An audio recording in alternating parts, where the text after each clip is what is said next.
Even beat up as they are, I am still going Giants 30-21. Way has it blocked by Jennings this time.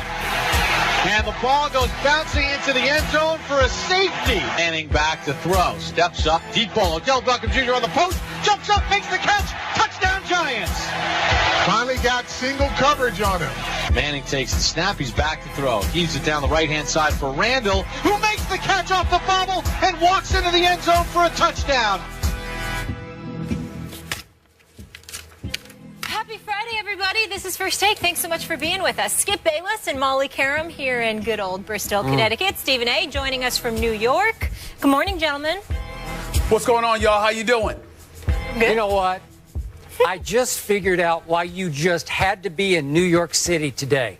Because Pope, clearly, the Pope and Obama were attracting way too much of your spotlight in New York, so you had to make your presence felt, just to remind everybody who owns that town, right? I will admit this much, Skip Bayless. I would feel that way about myself, as cocky as it may be, but here's where you are absolutely positively humbled. They don't get stuck in traffic jams. I do. That's correct. So clearly their clout is more significant than mine. Okay. Well said. Give Pope Francis and Barack my respects, please. Thank you. Appreciate that. Absolutely. Coming up, who is the most entertaining player in the NFL? And we'll pick all the big Week 3 matchups. 9 NFL teams trying to avoid going 0-3. The last team to drop 3 and make it to the playoffs, get ready for this, Doug Flutie, a team led by him. So we know history is not on your side. But first, we get into a team that did just that and is now 1-2. The Giants held on in the fourth quarter for the first time this season, defeating Washington 32-21 at MetLife. Eli was efficient and hasn't thrown a pick yet this season. Odell Beckham and Reuben Randall had 7 catches apiece. Now, Kirk Cousins, on the other hand, didn't have his best outing, throwing 2 interceptions with a QBR of 40. Here's his coach. When you go on the road and you play a big division game, a rivalry game like this, turn the ball over 3 times and have a punt blocked, I would say it's going to be very tough to overcome. Kirk was fine. We, like I said, we got to play better around him, and there's no quarterback controversy whatsoever. We got to do some things around him. We can't make this all about the quarterback. We got to create some turnovers on defense. We got to continue to run the ball, and receivers got to make some plays. And Kirk's got to do better. We all got to do better. Stephen A., we need your thoughts on the Redskins. Is Kirk Cousins the answer?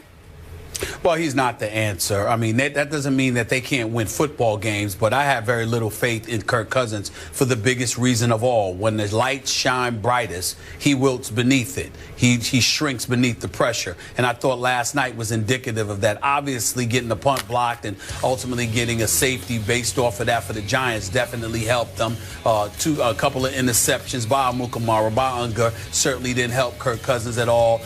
The line of scrimmage, Schlereth pointed out yesterday how the Redskins should expect to win at the line of scrimmage, both offensively and defensively, and certainly that did not happen last night.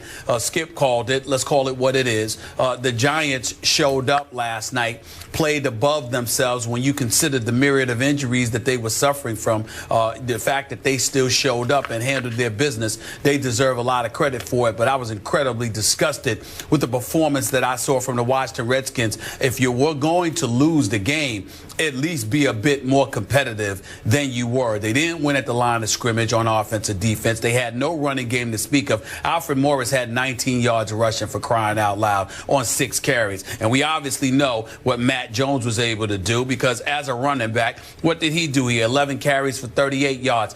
Nothing impressive in their running game whatsoever. So if you can't run the football, you can't win at the line of scrimmage to protect the quarterback, and the quarterback himself shrinks beneath the spotlight, I'd expected 2 of the 3 to work in the Redskins' favor. Obviously, that didn't happen last night, and that has a lot to do with why the Giants won. But give the Giants credit, because what transpired really wasn't a surprise. The fact that Eli stepped up, the fact that Beckham looks like an absolute stud, they made Reuben Randall look like the second coming. He had 106 116 yards receiving.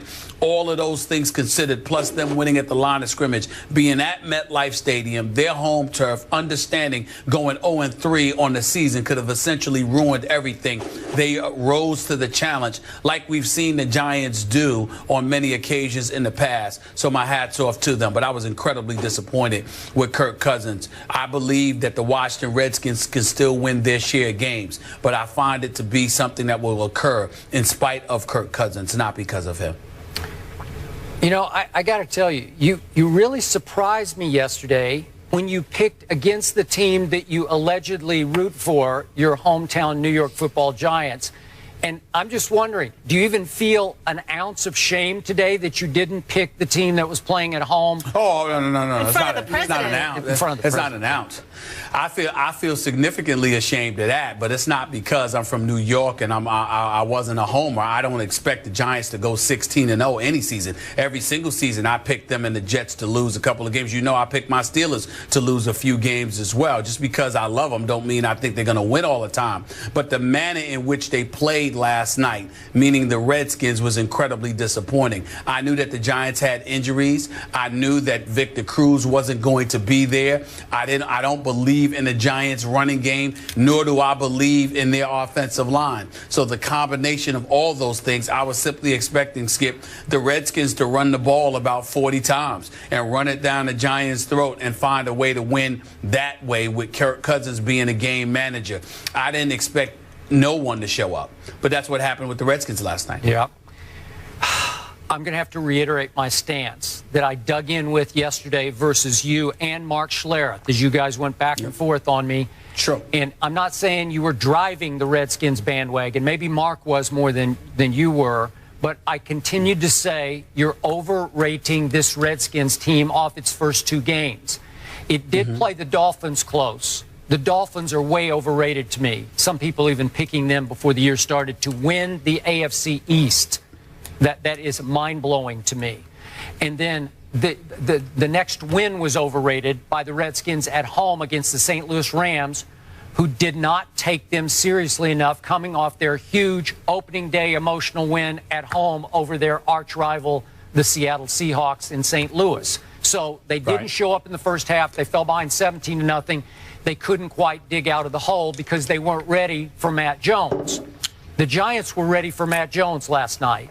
And as you point out, when Matt Jones and Alfred Morris combine for 57 total yards rushing on 17 tries, a little over 3 yards a carry, Kirk Cousins is in big trouble. And when those two combine between the tackles to go 29 yards on 9 tries, Kirk Cousins is even in bigger trouble.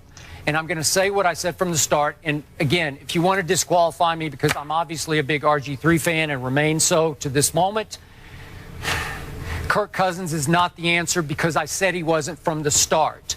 And you're right. And I'm very impressed that you made that point.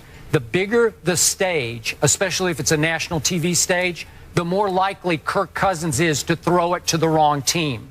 And the more likely Kirk Cousins is to miss that one open receiver on that one play that could have completely changed the momentum in the game.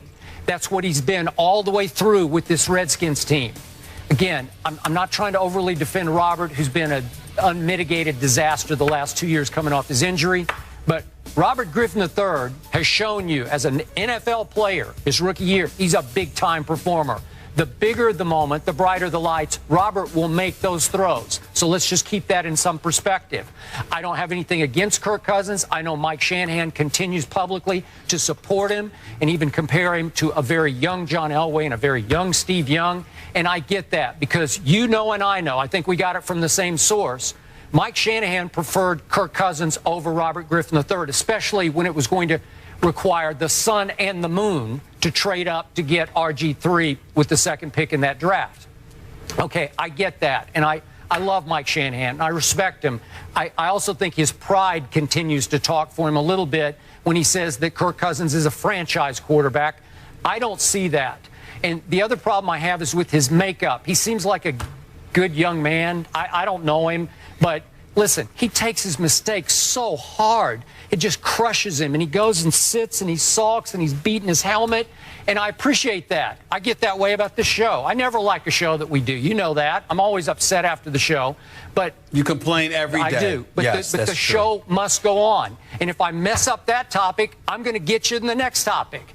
And Kirk seems to not be able to leave his frustration on the bench. He goes out to the next huddle for the next series, and he's trying a little bit too hard, and he's pressing, and then, no, not again. You know, like Schlereth was saying yesterday, dude, what was that? Well, I was saying it again last night. Dude, what was that? Dude, what was that? And dude, what was that? Because they had chances to get back in the game, if not win the game. He's just not good enough under that kind of pressure when he doesn't have the run game to support him. So, again, I don't know what Robert's future is in Washington. I hope it's somewhere else. I don't know what's going to happen there. Probably the bridge is burned. I certainly don't blame Jay Gruden for supporting Kirk, because I think he wants Kirk badly to succeed. But, if you're going to go with one or the other, I'd go with Colt McCoy. I still respect Colt McCoy's ability to, if you will, game manage under the brightest lights. He won't disappoint you when the stage is the biggest. You remember him playing at Dallas last year. Well, I will say this to you. It does explain why RG3 was kept around. I can tell you that much. Because you certainly can't definitively rely upon Kirk Cousins. Let's just call it what it is. He had 30 attempts. 30 of his pass attempts were in the fourth quarter. Yeah. For crying out loud. He threw like 5 for 15 for 53 yards under duress. So that's just 33% completion percentage. So every time you look at him and you need him to step up, yeah, he's somebody that just appears incapable of stopping the bleeding. He doesn't seem to be that kind of guy. And I think that that's a huge problem in all of this, and that's something that everybody has to monitor moving forward. But I still blame the Redskins from this perspective. They did get beat at both lines of scrimmage. I didn't expect that to happen. Yep. They should have played better. Their run game should have been more effective. And it just seemed from the time that they gave up that safety off the block punt that they were demoralized from that point forward, and they never recovered. And considering the fact that this is an NFC East rivalry, and by the way, Skip, allow me to take a moment to give another network some credit. That whoever that producer was that produced that piece leading into the game last night with Lawrence Taylor and John Riggins, yeah, that was some sensational stuff. That was incredibly touching. Yeah. It really was. I loved it, and it made you look that much more forward, yeah, to the game. It really and set then the Redskins, stage. I agree. It set the stage, yeah, perfectly. And then the Redskins didn't show up. They didn't show up last night. It's just that simple.